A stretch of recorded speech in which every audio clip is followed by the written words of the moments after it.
Hello students, आज वाले video में हम लोग अब इसका नेक्स्ट पार्ट केमिकल काइनेटिक्स का कवर करेंगे। इंटीग्रेटेड रेट एक्सप्रेशन काफ़ी इम्पोर्टेंट पार्ट इस केमिकल काइनेटिक्स का है। और सबसे बड़ी बात क्या है कि इस पार्ट से न्यूमेरिकल्स बनते हैं और लगभग 80% न्यूमेरिकल्स इस टॉपिक से कवर होते हैं और 20% न्यूमेरिकल इसके रिलेटेड टॉपिक से कवर होंगे। इसलिए ये वीडियो आप लोगों के लिए काफ़ी इम्पोर्टेंट है। आप लोग इसको अच्छे से समझना, देखना और कंसेप्ट को स्ट्रॉन्ग बनाना। सबसे पहले देखिए, इंटीग्रेटेड रेट एक्सप्रेशन में हमें थोड़ा सा इंटीग्रेशन का यूज़ करना है। इसमें अपने सिलेबस में एक तो जीरो ऑर्डर रिएक्शन है और एक फर्स्ट ऑर्डर रिएक्शन है।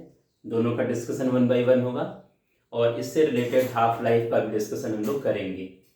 तो सबसे पहले ये देखिए, मान लो कोई भी अपना रिएक्टेंट है और ये प्रोडक्ट में चेंज हुआ है और ये जो हमारे सामने रिएक्शन है ये जीरो ऑर्डर काइनेटिक्स फॉलो कर रहा है।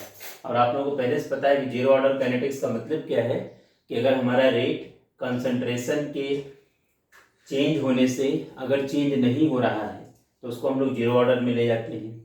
कंसंट्रेशन यानी रेट ऑफ रिएक्शन को अफेक्ट करने के लिए कोई और फैक्टर रिस्पॉन्सिबल है, कंसंट्रेशन रिस्पॉन्सिबल नहीं है। तो आप लोग थोड़ा इसका ध्यान रखना।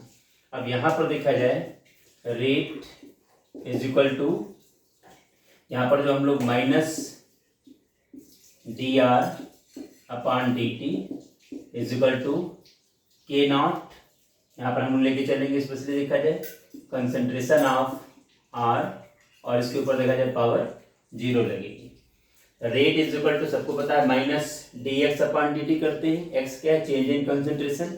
और हमने चेंज इन कंसंट्रेशन देखा यहाँ पर, चूंकि हम लोगों ने स्मॉल लेवल पर ले रखा है, इसको हम लोग स्मॉल लेवल पर लेकर के चलेंगे। इस केस में देखा जाए हम लोग यहाँ पर D R upon D T is equal to K naught, R के ऊपर हमने 0 पावर लगा रखी है। अब आपको देखने से लग रहा है कि अगर आर के ऊपर 0 पावर लगी तो ये पूरी पूरी वैल्यू यूनिट बन जाएगी।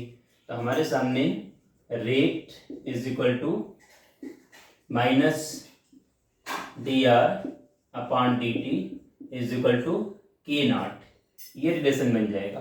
अब डी टी को हम यहाँ ले आएंगे तो हमारे सामने देखा जाए minus D R is equal to K naught D T, ये हमारा इक्वेशन नंबर 1 बन गया।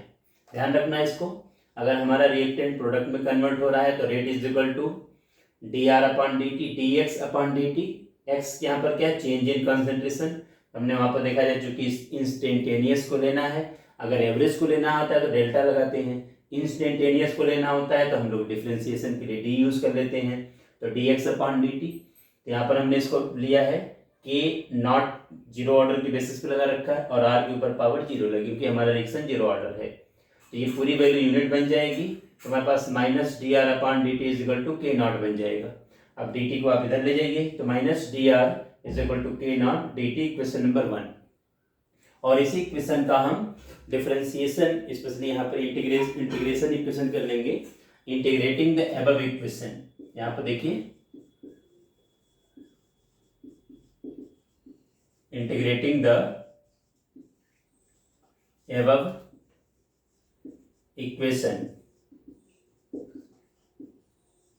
वी गेट, अगर इसका हम इंटीग्रेशन, इसका अगर हम लोग इंटीग्रेशन कर देंगे इस इक्वेशन का, इंटीग्रेशन का रिजल्ट ये होगा। स्पेशली देखा जाए माइनस, यहाँ पर देखा जाए D R is equal to, ये कांस्टेंट है, इसका इंटीग्रेशन होना नहीं है। और इसके बाद देखा जाए के नॉट, यहाँ पर इंटीग्रेशन डी टी। हमारा देखा जाए, अगर सबसे पहले देखा जाए इस इक्वेशन, इक्वेशन नंबर 1 का हमें इंटीग्रेशन करना है। तो इंटीग्रेटिंग द अबव इक्वेशन, अब हमें मिलेगा क्या? देखा जाए इंटीग्रेशन माइनस, यहाँ पर हमने लगाया कांस्टेंट, इसका इंटीग्रेशन नहीं होगा। और डी टी इंटीग्रेशन देखा जाए डी टी हमने लगा रखा है। और जब आप इसका इंटीग्रेशन स्पेशली यहाँ पर कंप्लीट करोगे तो अपने को देखा जाए यहाँ पर minus R is equal to K naught, यहाँ पर देखा जाए minus R is equal to K naught T plus I. ये हमारा रिलेशन देखो स्पेशली बन करके आ जाएगा इंटीग्रेशन के बाद। अब इसमें बीच में और भी स्टेप आते हैं, लेकिन आप लोगों को ध्यान देना पड़ेगा, इसको हम इक्वेशन नंबर सेकंड मान लेते हैं।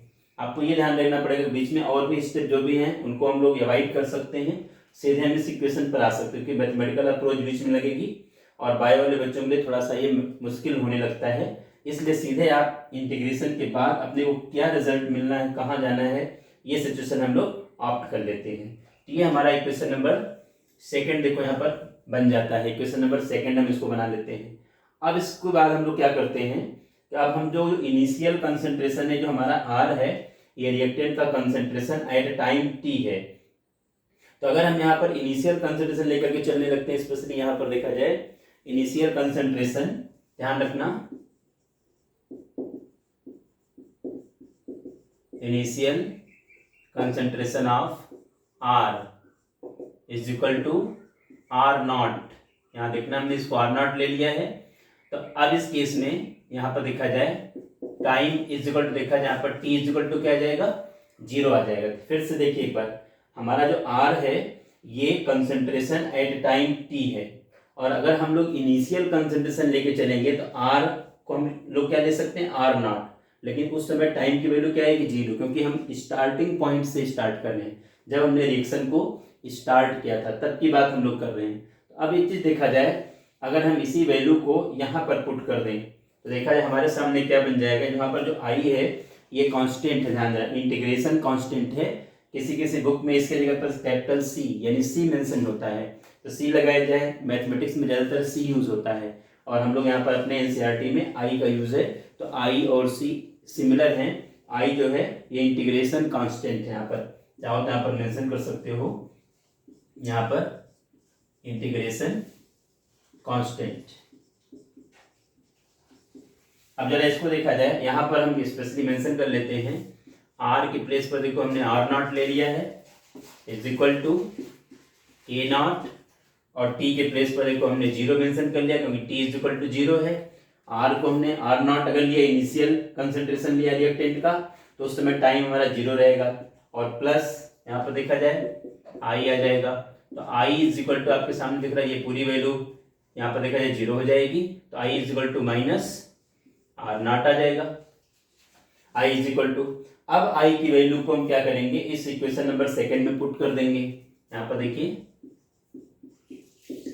Putting the value of I in equation second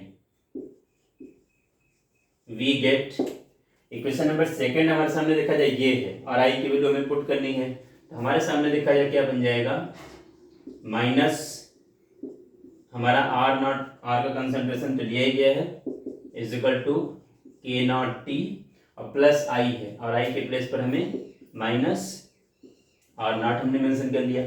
अब यहाँ पर देखा जाए K naught T is equal to आपके सामने आर नॉट माइनस, यहाँ पर देखा जाए आर बन जाएगा, इस आर नॉट को इधर ले आओगे प्लस में हो जाएगा, और ये पहले से ही है, तो आर नॉट माइनस आर, यहाँ पर देखा जाए K naught is equal to R naught minus R upon T, हमारा ये एक रिलेशन बन जाता है।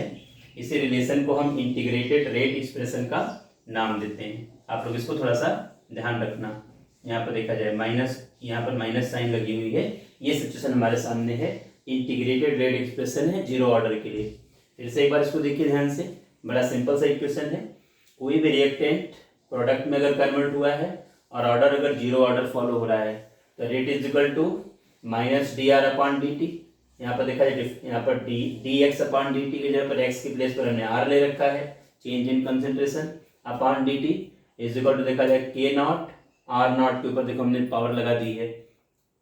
अब इस केस में यहाँ पर देखा जाए मैंने टी टी को यहाँ पर देखा जाए ये पूरी वैल्यू यूनिट बन जाएगी क्योंकि इसके ऊपर पावर 0 लगी है, तो rate is equal to minus D R upon D T is equal to K naught, D T को आप इस साइड में ले आए और इक्वेशन नंबर सेकंड बन गया। अब इस इक्वेशन नंबर सेकंड फर्स्ट का आपने इंटीग्रेशन कर दिया, integrating the equation we get, देखो इंटीग्रेशन हमने कर दिया, कांस्टेंट है, कांस्टेंट का इंटीग्रेशन होता नहीं, और यहाँ पर डी टी इंटीग्रेशन के बाद देखा जाए minus R is equal to K naught plus D plus I, बीच में 2-3 स्टेप और है मैथमेटिकल, उस स्टेप को हम अवॉइड कर सकते हैं। कोई हमारे लिए किसी काम के नहीं है, कोई इंपॉर्टेंट स्टेप नहीं है। अगर आप चाहो तो आप मेंशन कर सकते हो। यहाँ पर आई जो हमने लगा रखा है ये इंटीग्रेशन कांस्टेंट है। अब हमने क्या कर दिया, क्वेश्चन नंबर सेकंड जो बना है, अगर हमने इनिशियल कंसंट्रेशन आर को देखा जाए आर नॉट ले लिया है तो टाइम क्या रहेगा 0, क्योंकि जब आप रिएक्शन को स्टार्ट करोगे उस समय टी इज इक्वल टू 0 आएगा और R is equal to R naught. अब यहाँ पर देखा जाए क्वेश्चन नंबर सेकंड में हमने क्या कर दिया, इस आर नॉट की वैल्यू को पुट कर दिया। देखा जाए यहाँ पर आर की प्लेस पर हमने आर नॉट ले लिया equal to K naught plus 0, क्योंकि टाइम 0 था, और प्लस आई, तो आई की वैल्यू माइनस आर नॉट आ गई और इस आई की वैल्यू को हम लोगों ने क्वेश्चन नंबर सेकंड में पुट कर दिया। तो हमारे पास minus R is equal to K naught T minus R naught, K naught T is equal to R naught minus R और K naught is equal to R naught minus R upon T. ये relation बन गया और यही हमारा integrated rate expression है और आप लोगों को इसको अच्छे से समझने की जरूरत है। सबको काफ़ी सिंपल स्टेप है और इजी स्टेप है। हमें लगता है आप लोगों को कोई डाउट नहीं आना चाहिए, ये चीज़ आपको समझ में आ रही होगी। अब यहीं पर देखा जाए एक छोटा सा पॉइंट मैं और डिस्कस करना चाहूँगा, स्पेशली जीरो ऑर्डर रिएक्शन हमने स्टार्ट कर ही रखा है। अब इसी बेसिस पर हम हाफ लाइफ की बात कर लेते हैं, वो भी इसी के साथ पैरेलल में कंप्लीट हो जाए, जो कि बहुत आसान स्टेप अपने लिए है। तो हाफ लाइफ की बात थोड़ा सा मैं जीरो ऑर्डर के लिए कर लूँ यहाँ पर, फिर हम फर्स्ट ऑर्डर की तरफ मूव करते हैं और उसके हाफ लाइफ को भी साथ में डिस्कस करते हैं। आप लोगों को थोड़ा ध्यान से इसमें समझने की ज़रूरत है। क्या करना है इसमें, ये देखिए हाफ लाइफ का मतलब ये होता है, यहाँ पर हाफ लाइफ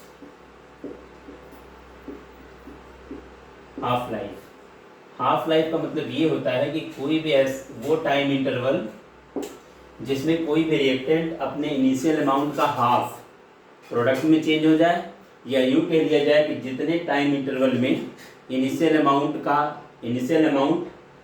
का हाफ रिमेनिंग बच जाए, उस टाइम ड्यूरेशन को हम हाफ लाइफ का नाम देते हैं।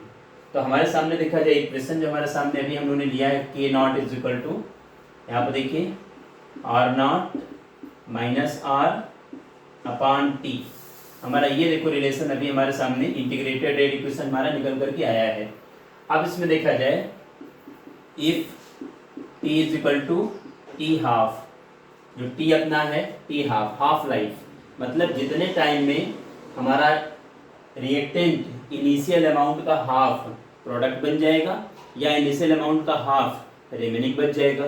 तो ऐसे केस में टी को देखो हमने टी हाफ से मेंशन कर लिया है और यहाँ पर जो हमारे पास आर है देखा जाए, इसको हम इनिशियल अमाउंट हमारे पास आर नॉट है अपॉन 2, इसका आधा कर लेंगे। अब यहाँ पर देखा जाए आर के प्लेस पर हमने आर नॉट बाई 2 कर लिया है। अब ये वैल्यू हम यहाँ पर पुट कर देंगे तो हमारे सामने रिलेशन क्या बन जाएगा, के नॉट इज इक्वल टू, यहाँ देखिए आर नॉट माइनस, अब यहाँ पर देखा जाए हमारे सामने क्या कंडीशन बनी, आर नॉट बाई 2 क्योंकि हमने माना है, और अपॉन टी हाफ। ये रिलेशन देखो हमारे सामने बन जाएगा। अब आपको देखने से लग रहा है कि हम टी हाफ को इधर ले आए, तो हमारे सामने देखा जाए half life is equal to R naught में से आर नॉट बाई 2 अगर आप माइनस करोगे तो आर नॉट बाई 2 आ जाएगा और के नॉट आपके इधर आ जाएगा। यहाँ पर देखा जाए तो हमारे सामने सिचुएशन क्या बन गई, आर नॉट अपॉन 2 और यहाँ पर देखा जाए के नॉट सिचुएशन आ जाएगी। ये हमारा हाफ लाइफ रिलेशन का, हाफ लाइफ का एक सिंपल सा इक्वेशन देखो यहाँ पर क्रिएट हो गया। अब आप लोगों को ये ध्यान में रखने की जरूरत है, स्पेशली देखो कितना सिंपल सा रिलेशन है। मेरे कहने का पर्पस क्या है, हाफ लाइफ है क्या, पहले एक बार फिर से समझ लीजिए। ये जीरो ऑर्डर के रिस्पेक्ट में हमने पूरा कॉन्सेप्ट लिया है, K naught is equal to R naught minus R upon T. सामने देखा जाए इंटीग्रेटेड रेट एक्सप्रेशन हमारा जो मिला था, टी के प्लेस पर हमने टी हाफ ले लिया है। टी हाफ है क्या, जितने टाइम ड्यूरेशन में इनिशियल रिएक्टेंट का हाफ प्रोडक्ट बन जाएगा या इनिशियल रिएक्टेंट का हाफ अभी रिमेनिंग बचा रहेगा, उस टाइम इंटरवल को हम हाफ लाइफ पीरियड का नाम देते हैं। तो अब यहाँ पर देखा जाए आर के प्लेस पर हमने आर नॉट बाई 2 ले लिया है और टी के प्लेस पर टी हाफ ले लिया है। पूरी वैल्यू देखो यहाँ हमने पुट कर दी, R naught minus R naught by 2 कर दिया अपॉन टी हाफ कर दिया। तो यहाँ पर T half is equal to R naught upon 2 K not, हमारे सामने रिजल्ट आ गया। क्या रिलेशन दिख रहा है कि जैसे जैसे आप रिएक्टेंट का इनिशियल, अगर ये देखा जाए ये 2 कांस्टेंट है और के नॉट कांस्टेंट है, तो हमारे सामने अगर हम एक रिलेशन बनाना चाहें T half directly proportional to, यहाँ पर देखा जाए आर नॉट, ये रिलेशन हमारे सामने बन जाएगा। इसका मतलब क्या रहा कि जैसे जैसे आप रिएक्टेंट का इनिशियल अमाउंट कि आर नॉट क्या इनिशियल अमाउंट है रिएक्टेंट का। जैसे जैसे आप रिएक्टेंट का इनिशियल अमाउंट बढ़ाते जाओगे, इसकी वैल्यू बढ़ाते जाओगे, वैसे वैसे टी हाफ की वैल्यू इंक्रीज होती जाएगी। इस बेसिस पर कोई सिंपल क्वेश्चन आपके सामने बनाया जा सकता है, सिंपल क्वेश्चन आपके सामने पूछा जा सकता है इसके बेसिस पर। कैसे, ध्यान रखना आप लोग इस बेसिस पर। सिंपल क्वेश्चन क्या बना सकते हैं, मान लो कोई भी रिएक्टेंट अगर लेते हैं, उसके टाइम ड्यूरेशन को बढ़ा रहे हैं और हाफ लाइफ इंक्रीज होता जा रहा है, तो ऐसे केस में उसका ऑर्डर पूछा जा सकता है। तो ऐसे केस में अगर ऑर्डर पूछा जाएगा तो आपको जीरो ऑर्डर रिएक्शन यहाँ पर ध्यान में रखने की जरूरत है। ये जीरो ऑर्डर पर बेस्ड प्रोसेस है। अब आप लोग इसमें मेरे ख्याल से ये चीज़ आ गई होगी। अब हम इसके आगे चलना चाहेंगे, फर्स्ट ऑर्डर की तरफ मूव करेंगे। पहले इंटीग्रेटेड एक्सप्रेशन और फिर उसका हम लोग हाफ लाइफ पीरियड एक साथ हम लोग फाइंड करेंगे। आप लोग इसको अच्छे से समझना, बड़ा इजी टॉपिक है और अच्छे से समझने की जरूरत है। स्पेशली फर्स्ट ऑर्डर, जैसे जीरो ऑर्डर के लिए इंटीग्रेटेड रेट एक्सप्रेशन हम लोगों ने ड्रा किया था, वैसे हम लोग यहाँ पर इसके लिए भी मेंशन करेंगे, फर्स्ट ऑर्डर के लिए भी मेंशन करेंगे। बिल्कुल इजी गोइंग चलना है इसमें। यहाँ पर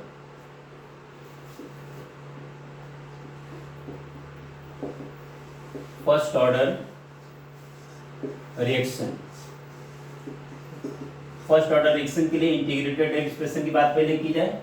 यहाँ पर सबसे पहले ये देखिए, अगर हमारा रिएक्टेंट है और प्रोडक्ट में बन रहा है, कन्वर्ट हो रहा है, तो रेट इज इक्वल टू, अब यहाँ पर आपको सबको पता है, minus D X upon D T, यहाँ पर देखा जाए D R upon D T is equal to K one यहाँ पर ले लेते हैं, और रिएक्टेंट की कंसंट्रेशन पे देखा जाए पावर 1 लगेगी। ये आप लोग ध्यान रखना, क्योंकि हमारा फर्स्ट ऑर्डर रिएक्शन है, आपको पता है कंसंट्रेशन टर्म पर जो पावर रेज होती है एक्सपेरिमेंटली, उसी पावर को हम लोग रिएक्शन ऑर्डर का नाम देते हैं। तो अगर यहाँ पर 1 कंसंट्रेशन टर्म पर पावर आएगी तो फर्स्ट ऑर्डर रिएक्शन होगा। हमारा फर्स्ट ऑर्डर रिएक्शन में क्या करना, देखो reactant gives out product, rate is equal to D X upon D T, तो D R upon D T हमने ले रखा है, is equal to K one R ले रखा है। आर को मैं यहाँ ले आऊँगा और डी टी को इस साइड में ले जाऊँगा, तो हमारे सामने देखा जाए minus D R upon R is equal to K one यहाँ पर फर्स्ट ऑर्डर की बेसिस पे लिया है, into D T, equation number 1। ये हमारा रिलेशन बना, ध्यान रखना इसको। पहले reactant gives out product, rate is equal to minus D R upon D T, K one T, K one R, R का कंसंट्रेशन के ऊपर टर्म यहाँ पर पावर 1 है, इसीलिए फर्स्ट ऑर्डर रिएक्शन है। आर को मैं यहाँ ले आऊँगा, डी टी को यहाँ ले आऊँगा, तो ये हमारा इक्वेशन नंबर 1 आ जाएगा। अब इसको हम इंटीग्रेट कर देंगे,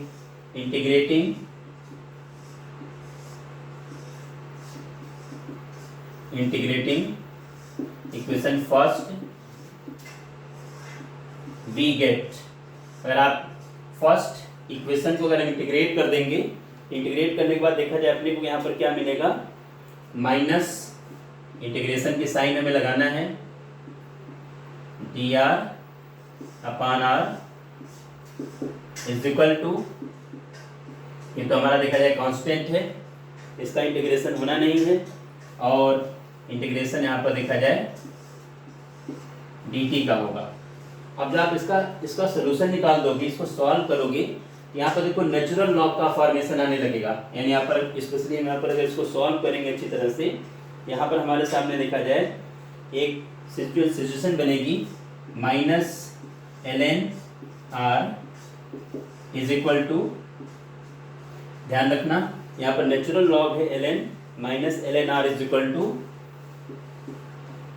k1t प्लस आई। ये हमारे सामने रिलेशन देखा जाए, इस इक्वेशन का इंटीग्रेशन करेंगे, integrating the equation first we get, देखो इंटीग्रेशन से ये मिलेगा, और इसका फिर इंटीग्रेशन करने के बाद अपने पास ये रिलेशन आएगा। यहाँ पर आई, फिर वही सेम केस यहाँ पर देखा इक्वेशन नंबर सेकेंड, और आई को हम यहाँ पर नाम देंगे, I is equal to integration constant. ये हमारे सामने देखा जाए इंटीग्रेशन कांस्टेंट आई। फिर एक बार समझिएगा इसमें, यहाँ पर आई जो है, यहाँ पर k1 ये देखा जिसका इंटीग्रेशन होना नहीं है, t प्लस आई। फिर हम लोग क्या करेंगे, इक्वेशन नंबर सेकंड जो अपने को मिला है, इसमें बीच में 2-3 स्टेप और हैं। लेकिन वो दो तीन स्टेप जो भी है मैथमेटिक्स के अकॉर्डिंग, मैथमेटिक्स के स्टूडेंट्स के लिए तो ईजी है, बायो वालों के लिए थोड़ा सा डिफिकल्टी आती है। इसलिए बेटर ये है यहाँ पर हमें इस इक्वेशन का इंटीग्रेशन करेंगे, तो इंटीग्रेशन की साइन लगाने के बाद हमारा रिजल्ट क्या बनेगा वो डायरेक्ट हम लोग मेंशन कर लेते हैं। अब हम एक काम करेंगे, यहाँ पर हम लोग फिर उसी सेम सिचुएशन पे चलेंगे कि इनिशियल कंसंट्रेशन आर की जगह पर आर नॉट मेंशन कर लेंगे और टी की जगह पर हम 0 मेंशन कर लेंगे। तो जरा हम इनकी बात कर लेते हैं स्पेशली। यहाँ पर देखिए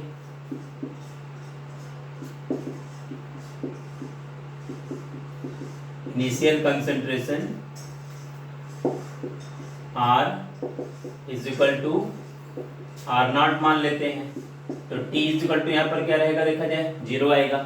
जब आप इनिशियली यानी आप इनिशियल कंसंट्रेशन को लेके चलोगे, जब आपने रिएक्शन स्टार्ट किया था उस समय R की वैल्यू को आपने आर नॉट मान लिया, तो उस समय टाइम तो 0 था, स्टार्ट हो रहा था टाइम इंटरवल, इसलिए T इज इक्वल टू 0। अब ये वैल्यू देखा जाए यहाँ पर हम पुट कर लेंगे, तो minus ln R naught, R के प्लेस पर देखो आपने आर नॉट यूज कर लिया, is equal to K1 into 0, T को आपने 0 मान रखा है, और प्लस आई, तो आपके सामने दिख रहा है कि I is equal to minus ln R naught. ये हमारा रिलेशन मिल जाएगा। अब इस आई की वैल्यू को इक्वेशन नंबर सेकंड में हम पुट कर देंगे। यहाँ पर देखिए putting the value of I in equation second, we get equation second में आई की वैल्यू पुट करेंगे तो हमारे सामने देखा जाए माइनस ln आर, तो पहले से है, is equal to K1 T, और आई के प्लेस पर हमने क्या लगा दिया, minus ln R naught mention कर दिया। अब यहाँ पर देखा जाए फिर इसको इधर ले आइए, K1 T is equal to ln R naught minus ln R, हमारा ये रिलेशन बन जाएगा। ध्यान देना, आई की वैल्यू को हम पुट करेंगे और आई हमारे पास माइनस ln आर नॉट हमने ले रखा, देखो ये निकल के आ रहा है स्पेशली इस सीक्वेंस सेकंड इक्वेशन में, minus ln R is equal to K1 T, और आई के प्लेस पर आपने minus ln R naught put कर दिया, तो हमारे सामने K1 T is equal to, देखो ये रिलेशन स्पेशली बन के आ जाएगा। अब यहाँ पर देखा जाए एक काम हम ये कर सकते हैं, कहीं पर भी अगर log a minus B log होता है तो log a upon log b में हम इसको रिलेट कर लेते हैं, ये हमारा रिलेशन बन जाता है। तो हमारे सामने देखा जाए पर K1 T is equal to ln, ध्यान रखना, आर नॉट अपॉन आर, ये हमारे पास रिलेशन बन जाएगा। ध्यान देना इस केस में देखिए, अगर कहीं पर भी ln स्पेशली देखा जाए a माइनस बी अगर होता है, यहाँ पर a माइनस बी, तो हमारा a अपान बी में कन्वर्ट हो जाएगा, तो यहाँ पर देखा जाए ln R naught upon R में कन्वर्ट हो गया, तो K1 is equal to 1 upon T ln, अब यहाँ पर देखा जाए हमारे सामने क्या वैल्यू आई, आर नॉट अपान आर, ये देखा जाए ये स्क्वायर ब्रैकेट लगा है, ये मोलर कंसंट्रेशन को शो कर रहा है। अब इस नेचुरल लॉग को आप कॉमन लॉग बना लो, तो अगर हम कॉमन लॉग बनाते हैं, यहाँ पर देखा जाए ln x अगर होता है तो 2.303, यहाँ पर देखो log x बन जाता है, तो इसी को यहाँ पर हम रिलेट कर देंगे, तो हमारे सामने K1 is equal to 2.303 upon T log R naught upon R, ये हमारा रिलेशन बन जाएगा, यही इंटीग्रेटेड रेट एक्सप्रेशन है। फिर से एक बार जरा समझिएगा ध्यान से, बड़ा सिंपल सा केस है। फर्स्ट ऑर्डर रिएक्शन के लिए हमारा रिएक्टेंट देखो प्रोडक्ट में कन्वर्ट हो रहा है, rate is equal to minus D X upon D T D R upon D T is equal to K1 R लगा रखा है। अब डी टी को यहाँ लाइए, आर को इस साइड लाइए, इक्वेशन को चेंज कर लीजिए, इक्वेशन नंबर 1 इंटीग्रेट कर दीजिए, तो हमारे पास ln R is equal to K1 T plus I, I integration constant है। अब आपके सामने जब हमने इनिशियल कंसंट्रेशन को आर को हमने आर नॉट से शो कर दिया, तो इनिशियल टाइम हमारा 0 रहेगा, उसकी वैल्यू को पुट करके हमने आई की वैल्यू निकाल दी, माइनस ln आर आ गई। Putting the value of I in equation second में, तो हमें ln R is equal to K1 T minus ln R naught, K1T is equal to देखो ln R naught minus R. अब यहाँ पर देखो log A minus log B या ln A minus ln B, तो ln A upon B, R naught upon R में देखा जाए चेंज हो गया। तो K1 इज इक्वल टू देखो T को इधर लाओगे तो 1 अपान में चला जाएगा। अब इस वैल्यू को नेचुरल लॉग को कॉमन लॉग में बनाने के लिए हमारे पास तरीका है ln x is equal to 2.303 log x। यहाँ पर देखा जाए 2.303 upon T log R naught upon R। ये हमारा पूरा रिलेशन देखो यहाँ पर, ये जो R नॉट है ये रिएक्टेंट का इनिशियल कंसंट्रेशन है, R जो है ये रिएक्टेंट का कंसंट्रेशन है at time T, T interval के बाद हमारे रिएक्टेंट का क्या अमाउंट बचा हुआ है वो कंसंट्रेशन है। इसका यूज हम बहुत ज़्यादा करेंगे और लगभग 50% न्यूमेरिकल अपने एनसीईआरटी में जो हैं वो इसी फार्मूले पर बेस्ड हैं, कहीं कहीं इसी फार्मूले का ही एप्लीकेशन होना है। तो ये अपना सिंपल सा फर्स्ट ऑर्डर रिएक्शन के लिए हाफ यानी इंटीग्रेटेड रेट एक्सप्रेशन का सिंपल सा हमारा रिलेशन बना है। यहीं पर हम हाफ लाइफ की भी बात कर लेते हैं, बड़ा सिंपल सा केस है, हाफ लाइफ का डिस्कशन कर लेते हैं, इजी गोइंग आपकी समझ में आ जाएगा। हाफ लाइफ में देखा जाए करना क्या है, फिर वही सेम केस, अगर कोई भी हमारे पास जो इनिशियल अमाउंट है रिएक्टेंट का, अभी तो हमारे पास देखा जाए K1 is equal to 2.303 upon T log R naught minus R, ये हमारा रिलेशन बन करके आया है। तो अब यहाँ पर देखा जाए हाफ लाइफ पीरियड की बात अगर हम लोग करें फर्स्ट ऑर्डर के रिस्पेक्ट में, तो करना क्या है, अब देखो टी के प्लेस पर हमें क्या करना पड़ेगा, टी हाफ, और आर के प्लेस पर हमें क्या करना पड़ेगा, आर नॉट बाई 2। क्यों, हाफ लाइफ क्या होती है, वो टाइम इंटरवल जितने इंटरवल के बाद हमारा रिएक्टेंट इनिशियल अमाउंट का हाफ रिमेनिंग बच जाएगा, या यूँ कह लो इनिशियल अमाउंट का हाफ प्रोडक्ट में चेंज हो जाएगा। दोनों तरह से हाफ लाइफ को हम डिफाइन कर सकते हैं। तो हम टी के प्लेस पर टी हाफ यूज कर लेंगे और आर के प्लेस पर आर नॉट बाई 2 यूज कर लेंगे इसी इक्वेशन में। तो हमारा रिलेशन क्या बन जाएगा, यहाँ पर K1 is equal to 2.303 upon T half, देखो हमने मेंशन कर लिया, टी के प्लेस पर हमने टी हाफ मेंशन कर लिया, लॉग यहाँ देखिए हमारे पास आर नॉट है और अपान आर के प्लेस पर हम क्या करेंगे, आर नॉट बाई 2 मेंशन कर लेते हैं। अब आपको देखने से लग रहा है कि ये log 2 बन जाएगा और टी हाफ को मैं यहाँ ले आऊँ, T half is equal to 2.303 upon K1 और log 2 देखिए ऊपर चला जाएगा, आर नॉट कैंसिल हो जाएगा, और जो हमारे पास log 2 की वैल्यू आती है अगर बेस 10 होता है तो 0.3010 आती है, ध्यान रखना, वो वैल्यू यहाँ पुट कर लेते हैं। तो T half is equal to 2.303 upon K1 और log 2 की वैल्यू यहाँ पर 0.3010 मेंशन कर लेते हैं। तो हमारे सामने जो टी हाफ का रिजल्ट आएगा 0.693 अपान K1, ये हमारे सामने रिजल्ट आ जाएगा। मेरे कहने का मतलब ये देखा जाए हाफ लाइफ पीरियड से ये रिलेटेड कॉन्सेप्ट है।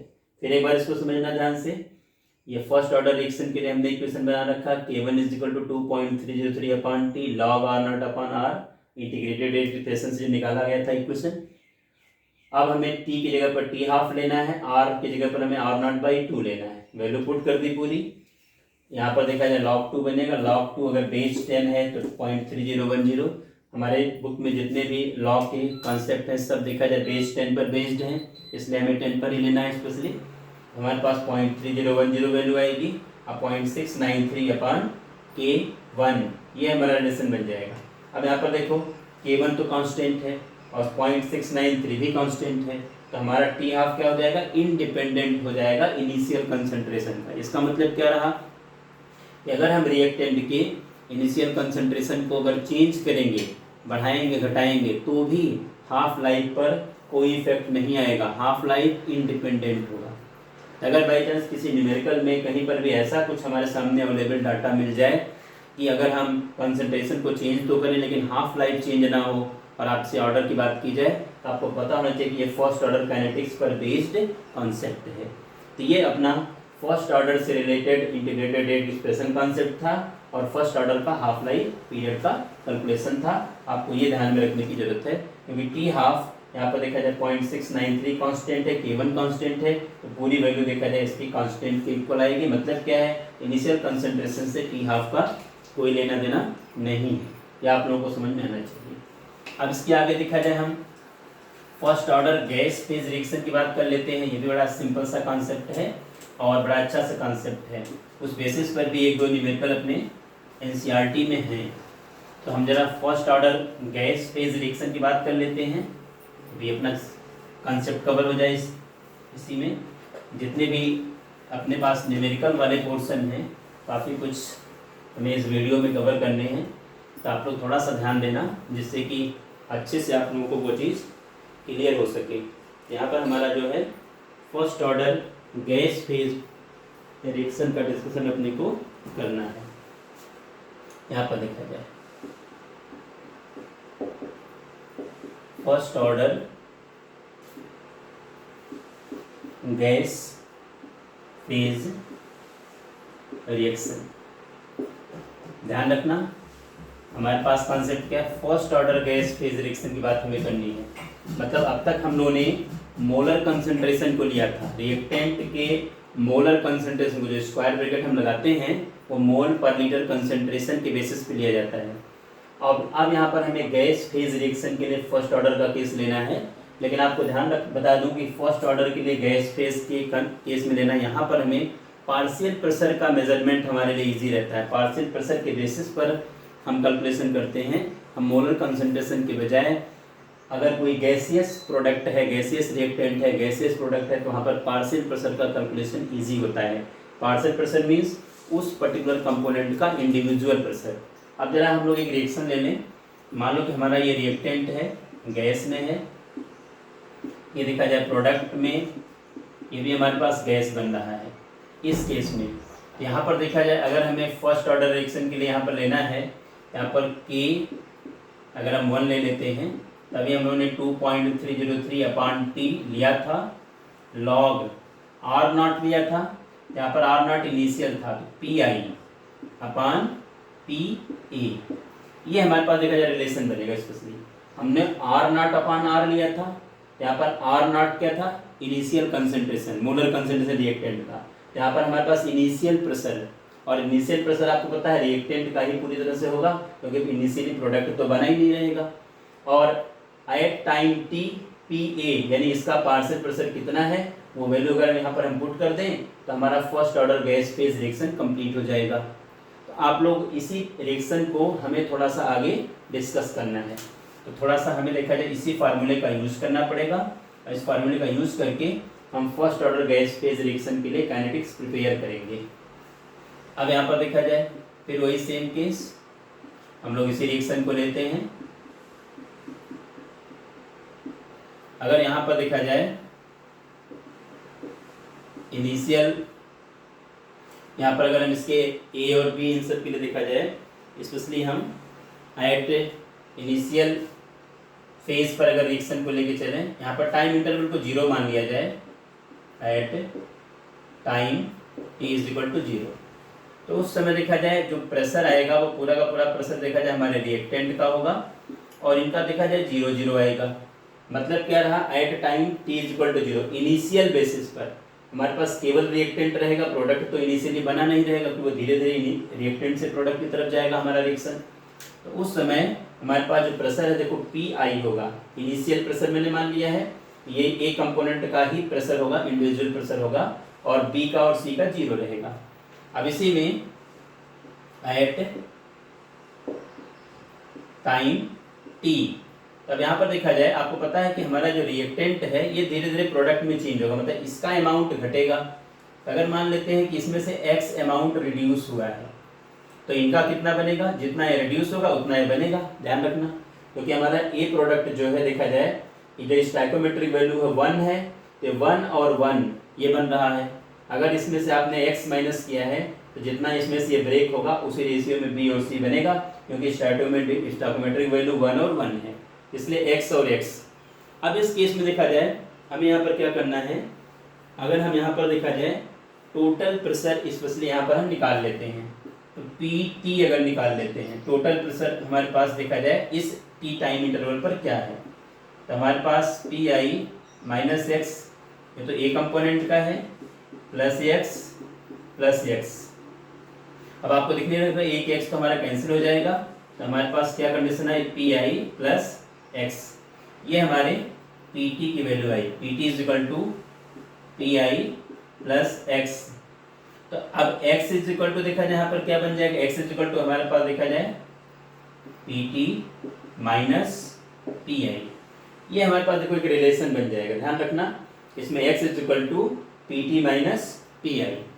अब हमें क्या करना है, यहाँ पर देखा जाए एट टाइम t a का देखा जाए पार्शियल प्रेशर हमारे सामने PI माइनस एक्स है, और x की वैल्यू हमारे सामने यहाँ से देखो निकल कर के आई है। इसी वैल्यू को यहाँ पर हम पुट कर देते हैं अपने इस रिलेशन में। यहाँ पर देखा जाए PA is equal to at time t, देखो a का कितना पार्शियल प्रेशर है, यही है PI minus x t time interval में, तो हमारे पास देखा जाए PI माइनस और x है, और x इज इक्वल टू हमारे सामने देखो PT माइनस PI है, हम x की वैल्यू को यहाँ पुट कर दें, तो PA is equal to PI minus x के प्लेस पर देखो PT माइनस PI यूज कर दें, PT माइनस PI यूज कर लें। अब ब्रैकेट को ओपन किया जाए तो PA इज इक्वल टू देखो PI, ब्रैकेट को ओपन करोगे तो ये प्लस और ये माइनस और ये प्लस, ये तो वैल्यू माइनस में चली जाएगी। यहाँ पर देखा जिसको स्मॉल लेवल पे लेते हैं PT, और ये माइनस तो प्लस हो जाएगी, तो हमारे पास 2PI माइनस PT हो जाएगा। यानी T टाइम इंटरवल पर हमारे पास एक कंपोनेंट का जो पार्शियल प्रेशर है या इसका जो प्रेशर है वो PI माइनस एक्स है, और x की वैल्यू हमारे सामने PT माइनस PI है, वो वैल्यू पुट करेंगे तो 2PI माइनस PT निकल के आ गया। अब यही वैल्यू यहाँ पर हम पुट कर दें तो हमारे पास इक्वेशन क्या बन जाएगा, K1 is equal to 2.303 upon T log PI upon 2PI minus PT, ये हमारा रिलेशन बन जाएगा, और यही रिलेशन हमारा first order gas phase reaction के लिए काइनेटिक्स है। अब जरा सिंपल सा एक डेरिवेशन है, आप लोग इसको अच्छे से देखना, बहुत इजी पार्ट है। क्या लिया गया है, रिएक्टेंट गिव्स आउट, देखो यहाँ पर B और C, लेकिन सब के सब गैस फेज में है। ऐसे केस में हमें K1 is equal to 2.303 upon T log initial concentration के प्लेस पर इनिशियल प्रेशर लेना पड़ेगा, और at time T A component का प्रेशर कितना, इसलिए हमने PA ले रखा है। अब इसी इक्वेशन को देखो आगे बढ़ा करके हम लोगों ने T टाइम पर A कंपोनेंट का प्रेशर PI माइनस एक्स है, x की वैल्यू ऐसे निकाल दी, और वो वैल्यू पुट करके इस इक्वेशन में हमने वैल्यू डाल दी। अब हमारा जो रिलेशन बना है ये यहाँ पर देखा जाए इंटीग्रेटेड रेट इक्वेशन है, लेकिन ये फर्स्ट ऑर्डर गैस फेज के लिए है। अब आप लोगों को क्या करना है, इस बेसिस पर भी अपने बुक में 2-3 न्यूमेरिकल्स हैं, 1-2 न्यूमेरिकल सॉल्व हैं और 1-2 न्यूमेरिकल अनसॉल्व हैं, लेकिन वहाँ पर पार्शियल प्रेशर की केस में ये वैल्यू आएगी। ध्यान रखना ये इनिशियल प्रेशर है रिएक्टेंट का, और ये PT जो है ये टोटल प्रेशर है एट टाइम T, उस बेसिस पर हमारा ये रिलेशन बनेगा। अब इसमें एक छोटा सा पार्ट और बच रहा है, स्यूडो फर्स्ट ऑर्डर रिएक्शन, जरा उसकी बात कर लेते हैं, फिर अपना ये इंटीग्रेटेड रेट इक्वेशन से रिलेटेड कॉन्सेप्ट कंप्लीट हो जाएंगे। इसकी तरफ थोड़ा मूव किया जाए, बड़ा इजी गोइंग कॉन्सेप्ट हमारे सामने है। स्यूडो फर्स्ट ऑर्डर रिएक्शन, देखो इसमें ऐसा है कि कुछ ऐसे रिएक्शंस होते हैं जो अपने को देखने में तो सेकंड ऑर्डर काइनेटिक्स नज़र आते हैं, लेकिन रियल में किसी कोई एक रिएक्टेंट इतना एक्सेस में रहता है जिससे उसका काइनेटिक्स फर्स्ट ऑर्डर स्पेशली आता है, तो उनको हम लोग स्यूडो फर्स्ट ऑर्डर रिएक्शन का नाम देते हैं। इसकी तरफ बात कर लेते हैं, स्यूडो फर्स्ट ऑर्डर रिएक्शन, बड़ा सिंपल सा केस है देखा जाए। स्यूडो फर्स्ट ऑर्डर रिएक्शन मतलब ऐसे रिएक्शन है जो स्यूडो मीन्स होता है फॉल्स, मतलब देखने में तो अपने को लगेगा सेकेंड ऑर्डर काइनेटिक्स है, लेकिन रियल में एक रिएक्टेंट एक्सेस में होगा जिससे वो फर्स्ट ऑर्डर काइनेटिक्स फॉलो करेगा, तो ऐसे रिएक्शन को हम स्यूडो फर्स्ट ऑर्डर रिएक्शन का नाम देते हैं। अब जरा हम लोग समझें, जैसे देखो एक एग्जाम्पल बड़ा कॉमन है इससे रिलेटेड, इथाइल एसीटेट है, इसको वाटर के साथ हम हाइड्रोलाइज करेंगे, एसिडिक मीडियम यहाँ पर कैटलिस्ट का काम करेगा, तो CH3COOH प्लस C2H5OH, ये रिएक्शन आप लोगों को पहले से ही पता है। इस केस में अगर हम यहाँ पर इनिशियल कंसंट्रेशन अगर यहाँ पर 0.01 मोल इसका मान के चलें, इसका 10 मोल मान के चलें, तो इनका इनिशियल कंसंट्रेशन देखो 0 जाएगा। अब एट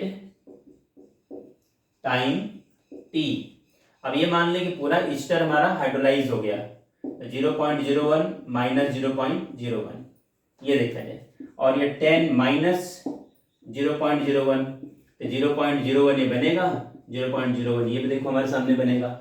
ध्यान देखना, जिस रेशियो में हमारा ईस्टर है उसी रेशियो में एसिड और अल्कोहल बनेंगे। और वाटर को चूंकि आपने 10 मोल ले रखा है, लेकिन वाटर 10 मोल पूरा का पूरा कंज्यूम तो होगा नहीं, क्योंकि स्टोइकोमेट्रिक वैल्यू 1 और 1 है। जितना मोल इसका कंज्यूम होगा ईस्टर का, उतना ही मोल हमारे वाटर का कंज्यूम होगा। तो चूंकि हमने यहाँ पर 0.01 ले रखा है, तो उतना ही पॉइंट ये कंप्लीट हो जाएगा। अब यहाँ पर देखा जाए टी टाइम पर ये तो 0 हो गया, लेकिन ये आपके सामने क्या दिख रहा है, 9.99 इसकी वैल्यू आ रही है स्पेशली। अब इस केस में अगर हम रेट लेकर के चलें, रेट इज इक्वल टू, आप लोगों को पता है कि, और active mass CH3 COO C2H5 into H2O, इसका लेके चलेंगे। अब आपको देखने से ही लग रहा है कि हमारे सामने जो H2O है ये 10 मोल लिया गया है, लेकिन आफ्टर कंप्लीशन ऑफ रिएक्शन 9.99 मोल देखो यहाँ पर बच रहा है। इससे क्या प्रूफ हो रहा है कि जितना लिया गया था अप्रॉक्स पूरी की पूरी वैल्यू यहाँ पड़ी हुई है, ऐसे कैसे बची हुई है। इसलिए क्या होगा कि हम इस H2O के कंसंट्रेशन को कांस्टेंट मान सकते हैं। अब हमारे सामने जो रेट निकल के आएगा देखो, K और CH3 COO C2H5 और इंटू यहाँ पर H2O को देखा जाए, H2O चूंकि कांस्टेंट है, तो यहाँ पर देखा जाए ये कांस्टेंट क्या बन जाएगा, देखा जाए ये कांस्टेंट पहले से है, और ये भी देखा जाए यहाँ पर हम H2O के कंसंट्रेशन को क्या मान सकते हैं, कांस्टेंट इसलिए क्योंकि ये इतना ज़्यादा अमाउंट में हमने लिया है इसको, और टाइम इंटरवल के साथ देखा जिसकी वैल्यू में इतना कम चेंज हुआ कि हम ये मान सकते हैं कि जितना अमाउंट इसका वाटर का लिया गया था पूरा का पूरा वैसे रिमेनिंग अमाउंट पड़ा हुआ है। कहने का मतलब है यानी रिएक्शन में मिनिमम पार्टिसिपेट कर रहा है, तो इसलिए ये जो कांस्टेंट रहेगा, तो देखा जाए एक कांस्टेंट पहले से था, एक कांस्टेंट और हमारे सामने आ गया, तब भी हमारे सामने एक कांस्टेंट बन जाएगा, यही हमारा K डैश देखो यहाँ पर बन गया। तो अब इस केस में देखो हमारे पास रेट ऑफ रिएक्शन के लिए देखा जाए केवल ये ईस्टर रिस्पॉन्सिबल है, वाटर रिस्पॉन्सिबल नहीं, क्योंकि एक्सेस में लिया गया था। तो ऐसे रिएक्शन को हम स्यूडो फर्स्ट ऑर्डर रिएक्शन का नाम देते हैं। और ध्यान रखना यहाँ पर जो हमारे सामने K डैश है, ये K इंटू H2O का कंसंट्रेशन है। ध्यान रखना जो K लिया गया है इसका H2O का कंसंट्रेशन, यही K डैश को रिप्रेजेंट कर रहा है, तो आपको ये ध्यान में रखने की जरूरत है। इस बेसिस पर भी एक दो न्यूमेरिकल्स अपने बुक में ऑलरेडी आते हैं। तो स्यूडो फर्स्ट ऑर्डर रिएक्शन क्या है, बड़ा सिंपल सा रिएक्शन, क्या कोई रिएक्शन जो अपने को देखने में ऐसा लगेगा कि सेकेंड ऑर्डर काइनेटिक्स है, लेकिन रियल में फर्स्ट ऑर्डर काइनेटिक्स होगा, इसलिए ऐसे रिएक्शन को हम स्यूडो फर्स्ट ऑर्डर रिएक्शन का नाम देते हैं। सबसे बेटर एग्जांपल ईस्टर की हाइड्रोलिसिस है, इसको 0.01 मोल लिया, इसको आपने 10 मोल लिया है। अब आप देखो आफ्टर कंप्लीशन ये तो पूरा का पूरा ब्रेक हो गया, लेकिन ये 0.01 यूज हुआ है, तो 9.99 मोल बचा हुआ है, इसलिए हमने H2O को कांस्टेंट मान लिया, और कांस्टेंट का देखो पार्ट बन गया, K डैश में आ गया। अब रेट किस पर डिपेंड करेगा, केवल ईस्टर के कंसंट्रेशन पर डिपेंड करेगा, वाटर कंसंट्रेशन पर डिपेंड नहीं करेगा। तो ऐसे रिएक्शन को आप स्यूडो फर्स्ट ऑर्डर रिएक्शन का नाम दोगे। एक एग्जांपल देखा जिसमें हम लोग और ले सकते हैं, C12H22O11 प्लस H2O को देखो एक्सेस में ले लिया जाए, तो आपका जो ये सुक्रोज देखा जाए C12H22O11 प्लस C6H12O6 C6H12O6, एक तो देखो ग्लूकोज बन जाएगा और एक फ्रक्टोज बन जाएगा, और ये सुक्रोज है।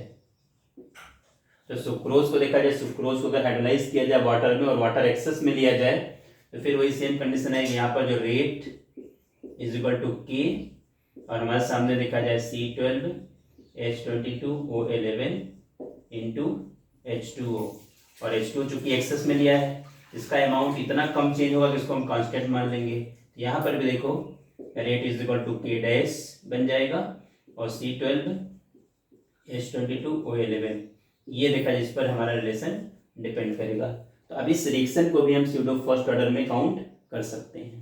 अब अपना इंटीग्रेटेड रेट एक्सप्रेशन से रिलेटेड जितने भी कॉन्सेप्ट सब कवर हो गए। आप लोग इससे रिलेटेड न्यूमेरिकल्स भी हैं, लगभग 70% न्यूमेरिकल 80% न्यूमेरिकल इसी सब टॉपिक से कवर होते हैं जो भी डिस्कस किया गया है। आप लोग इस टॉपिक को समझना, वीडियो अच्छे से देखना, एनसीईआरटी बुक की स्टडी अच्छे से करना और न्यूमेरिकल्स की तरफ आप लोग मूव कर सकते हो इससे रिलेटेड न्यूमेरिकल। अब जो भी कोई प्रॉब्लम्स अगर आती है किसी बच्चे को तो कमेंट सेक्शन में आप कमेंट करना, उससे आपकी प्रॉब्लम का सलूशन मैं 100% निकालूंगा। Thank you.